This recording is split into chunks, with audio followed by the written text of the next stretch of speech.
Assalamualaikum warahmatullahi wabarakatuh. Sahabat-sahabat penonton sekalian, apa khabar semuanya? Mudah-mudahan semuanya dalam keadaan sihat-sihat, tenang-tenang dan bahagia bersama dengan insan-insan yang tersayang. Sekali lagi bersama dengan saya Dain Luqman menerusi rancangan Mu Tunggu Aku Tanya, di mana setiap episod kita akan cuba menjawab beberapa persoalan yang diajukan oleh sahabat-sahabat sekalian. Namun sebelum mana kita nak menerus dan menjawab persoalan-persoalan yang diajukan, saya nak wawarkan sekiranya sidang penonton belum lagi subscribe channel kita, jangan lupa untuk melakukan sedemikian dan jangan lupa juga untuk klik button share ataupun kongsi dengan seberapa ramai yang boleh setiap ilmu yang kita dapat di dalam perkongsian kita menerusi rancangan ini, insya-Allah. Baiklah sidang penonton sekalian, episod kali ini cukup istimewa kerana soalan-soalan yang diajukan oleh seorang yang belum Islam yang ingin mengetahui dengan lebih dalam tentang Islam. Jadi jom sama-sama kita lihat VT ini. Kenapa orang Islam diwajibkan berpuasa? Itulah satu soalan yang cukup baik dan sebenarnya soalan ini juga banyak ditanyakan oleh saya oleh orang Islam berkaitan dengan kenapa dalam banyak-banyak ibadah ni, kenapa puasa ini salah satu ibadah yang diwajibkan kepada orang Islam. Baiklah, untuk jawapannya, pertama sekali kita perlulah faham bagi seorang yang Islam, kita harus ada iman dan juga yakin dengan setiap apa yang telah diperintahkan oleh Allah Subhanahu Wa Taala tanpa sebarang persoalan ataupun kita mempersoalkan kembali kenapa kita diwajibkan untuk melakukan perkara yang sedemikian. Ini termasuklah di dalam bab-bab berkaitan dengan solat, kenapa solat perlu 5 waktu sehari semalam. Ini juga berkaitan dengan zakat, kenapa orang Islam diwajibkan untuk membayar zakat, dan juga berkaitan dengan haji dan juga ibadah-ibadah yang lainnya. Persoalan-persoalan ini bagi seorang yang Islam, persoalan-persoalan sebegini harus dielakkan kerana ianya mampu untuk mengganggu-gugat iman seseorang tersebut. Sebab yang kedua, kenapa kita diwajibkan untuk berpuasa adalah kerana puasa ini merupakan salah satu ibadah yang paling lama dilakukan oleh manusia. Bahkan Nabi Adam AS, iaitu bapa kepada segala manusia, kepada kita semua, iaitu datuk moyang kepada kita semua, tak kisahlah sama ada kita ini India ataupun kita ini Chinese ataupun kita ini berbangsa apa sekalipun, Nabi Adam merupakan bapa kepada kita semua. Jadi ibadah puasa ini sebenarnya telah dilaksanakan semenjak daripada zaman Nabi Adam.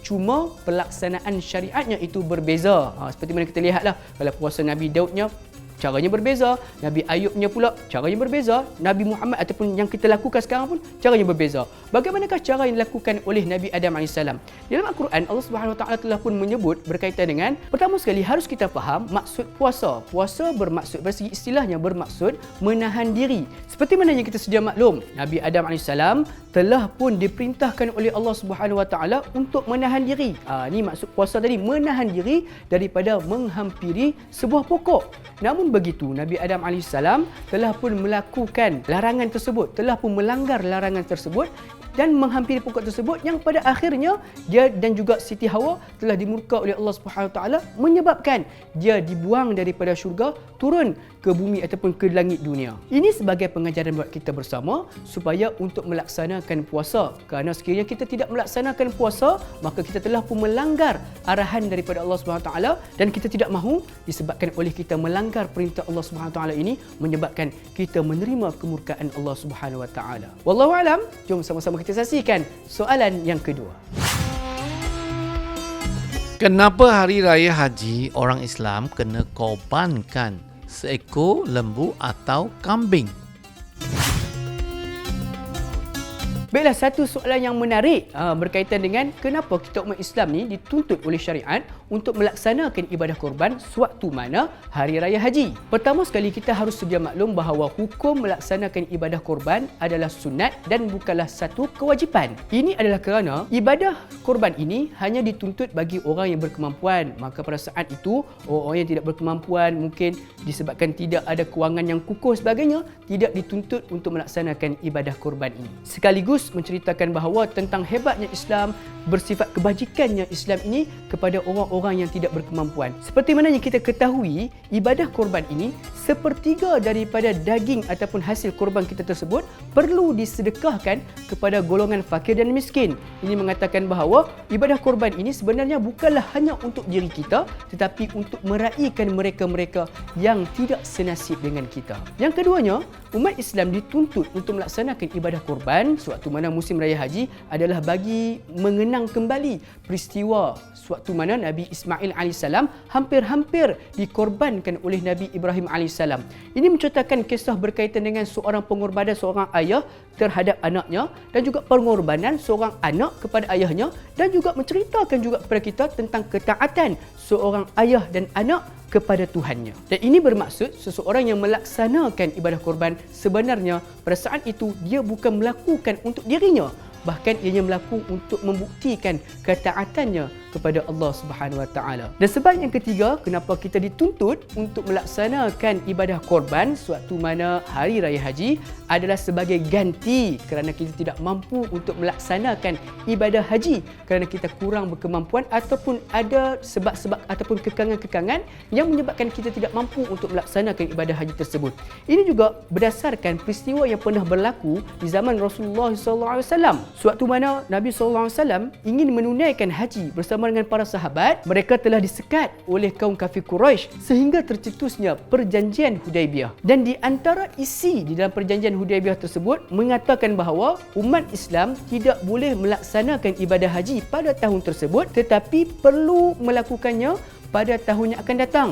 Dan Rasulullah SAW telah pun bersetuju dengan perjanjian tersebut dan mengakibatkan ramai daripada kalangan sahabat-sahabat merajuk dengan baginda SAW kerana Nabi bersetuju dengan perjanjian tersebut. Sehingga mana ada yang memulaukan Nabi, tidak mahu bersembang dengan Nabi dan sebagainya. Dan pada saat itulah salah seorang daripada isteri baginda SAW telah pun memberikan cadangan buat baginda SAW untuk mencukur rambut baginda dan mengorbankan seekor unta. Dan maka pada saat itu para sahabat pun mengikut cara Nabi SAW, dan syariat mengorbankan haiwan ternakan pada musim perayaan haji itu menjadi sunnah ikutan sehingga ke saat sekarang. Wallahualam. Mudah-mudahan menjawab persoalan tersebut. Jom kita sama-sama saksikan soalan yang berikutnya.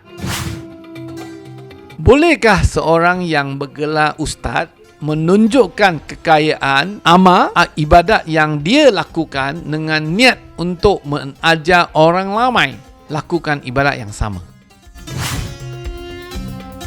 Baiklah, satu soalan yang cukup menarik berkaitan dengan bolehkah seorang ustaz ataupun orang-orang kebiasaan untuk melaksanakan, untuk menunjukkan kekayaan dan melaksanakan ibadah, tak kisahlah sama ada solat ke, sedekah ke, kepada orang ramai dengan niat untuk menarik minat orang lain melakukan perkara yang sama. Para ulama berselisih pandangan berkaitan dengan perkara tersebut, dan ada sebahagian ulama mengatakan bahawa tidak dibenarkan. Kerana apa? Kerana ianya mampu mengundang perasaan riak terhadap diri orang yang melakukan ibadah tersebut. Riak adalah suatu perkara yang cukup penting untuk kita ambil perhatian kerana ianya mampu membatalkan ibadah kita. Ini seperti mana yang dikatakan oleh Imam Al-Ghazali rahimahullah, menceritakan bahawa sesungguhnya riak membunuh keikhlasan. Maka pada saat itu apabila keikhlasan tidak ada, yang hanya ada adalah riak, menyebabkan seseorang ataupun ibadah seseorang itu tidak diterima oleh Allah Subhanahu Wa Taala. Maka pada saat itu merugikanlah bagi seseorang yang riak di dalam ibadahnya, walaupun dia solat sunat berpuluh-puluh rakaat, dia bersedekah menyumbang berjuta-juta ringgit, tetapi hanya disebabkan oleh riak, maka pada saat itu menyebabkan ibadahnya dan juga pahalanya tidak diterima oleh Allah Subhanahu Wa Taala. Namun begitu sidang penonton sekalian, ada juga sebahagian ulama yang lain mengatakan bahawa tidak ada masalah untuk kita menunjukkan kebaikan, menunjukkan ibadah yang dilakukan dengan niat untuk memberi ilmu dan juga untuk menarik minat orang-orang lain untuk melakukan perkara yang sama. Namun begitu, haruslah dijaga niatnya. Apabila kita ingin melakukan kebaikan, maka pada saat itu syaitan-syaitan akan mula untuk menusuk jarum-jarum halus untuk memesongkan niat seseorang itu di dalam melakukan satu ibadah. Dan sebabkan itulah sidang penonton sekalian, para ulama menggariskan lebih utama bagi seseorang itu untuk melaksanakan segala kebaikan dalam diam. Seperti mana baginda SAW pernah bersabda di sepotong hadis yang menceritakan bahawa bersedekahlah dengan tangan kananmu, dalam masa yang sama tangan kirimu tidak mengetahui akan sedekah yang dilakukan. Wallahualam, mudah-mudahan menjawab persoalan tersebut. Jom kita saksikan soalan yang terakhir. Apakah maksud riak dalam Islam? Satu soalan yang cukup baik berkaitan dengan riak. Riak merupakan salah satu perkara yang akan menyebabkan terbunuhnya keikhlasan, seperti mana yang saya jawab di dalam persoalan sebelum ini. Pertama sekali, jom sama-sama kita fahami maksud riak. Sekiranya kita lihat daripada kamus bahasa Arab, riak bermaksud menunjuk-nunjuk. Dan sekiranya kita lihat daripada segi istilahnya, riak bermaksud menunjuk-nunjukkan sesuatu kebaikan untuk mendapatkan pujian daripada orang yang melihatnya. Dan sifat riak adalah haram di sisi Islam. Ini kerana setiap perbuatan, setiap amal kebaikan yang disulami dengan perasaan riak ataupun menunjuk-nunjuk, maka pada saat itu akan menyebabkan segala ibadahnya tidak diterima oleh Allah Subhanahu Wa Taala, bahkan tidak berpahala. Di dalam sepotong hadis Nabi SAW yang cukup panjang menceritakan tentang 3 golongan pertama yang akan disiksa oleh Allah Subhanahu Wa Taala di akhirat kelak. Yang pertama adalah golongan yang menghafaz Al-Quran dan mengajarkan Al-Quran, tetapi disebabkan oleh kerana mereka sekadar ingin menunjukkan bacaan mereka yang sedap, untuk menunjukkan mereka ini merupakan seorang ahli Al-Quran dan sebagainya, menyebabkan mereka diazab oleh Allah Subhanahu Wa Taala. Golongan yang kedua adalah golongan hartawan yang dermawan, tetapi mereka menyumbangkan sesuatu harta itu sebab nakkan pujian manusia, mengatakan mereka ini seorang yang pemurah dan sebagainya, menyebabkan mereka juga disiksa oleh Allah Subhanahu Wa Taala. Dan golongan yang ketiga adalah golongan orang yang berjuang fisabilillah, yang pergi berjuang menegakkan Islam, namun disebabkan oleh niat mereka itu telah pun terpesong, berjuang hanya sekadar nak menunjukkan kegagahan mereka di mata masyarakat umum, menyebabkan ibadah mereka itu ataupun niat fisabilillah mereka itu tidak diterima oleh Allah Subhanahu Wa Taala, dan mereka menjadi golongan yang ketiga, disiksa oleh Allah Subhanahu Wa Taala. Sahabat-sahabat sekalian, Baginda SAW apabila menerima perkhabaran ini daripada Jibril AS, Nabi SAW telah pun menangis teresak-esak. Kerana apa? Bimbang kerana berlaku di antara umatnya. Jadi sahabat-sahabat sekalian, sekiranya kita nak melakukan ibadah seelok-eloknya, biarlah kita melakukan dalam keadaan sembunyi-sembunyi, melainkan perkara yang telah pun kita dituntut untuk melakukan secara berjemaah. Jangan pula kita solat fardu, kita telah dituntut untuk berjemaah kat masjid, kita masih lagi nak buat seorang-seorang kat rumah beralasan tak mau riak. Wallahu a'lam sidang penonton sekalian, mudah-mudahan dengan jawapan daripada persoalan-persoalan tadi maka mengeluarkan kita daripada segala kekeliruan kita selama ini. Kepada sidang penonton yang masih lagi belum like, subscribe dan juga share video-video sebelum ini, jangan lupa untuk melaksanakannya. InsyaAllah mudah-mudahan kita sama-sama berkongsi pahala, dan inilah yang menjadi bekalan kita untuk bertemu dengan Allah Subhanahu Wa Taala kelak. Wallahu a'lam, saya Dai Luqman. Bertemu lagi di lain episod. Mu tunggu, aku tanya.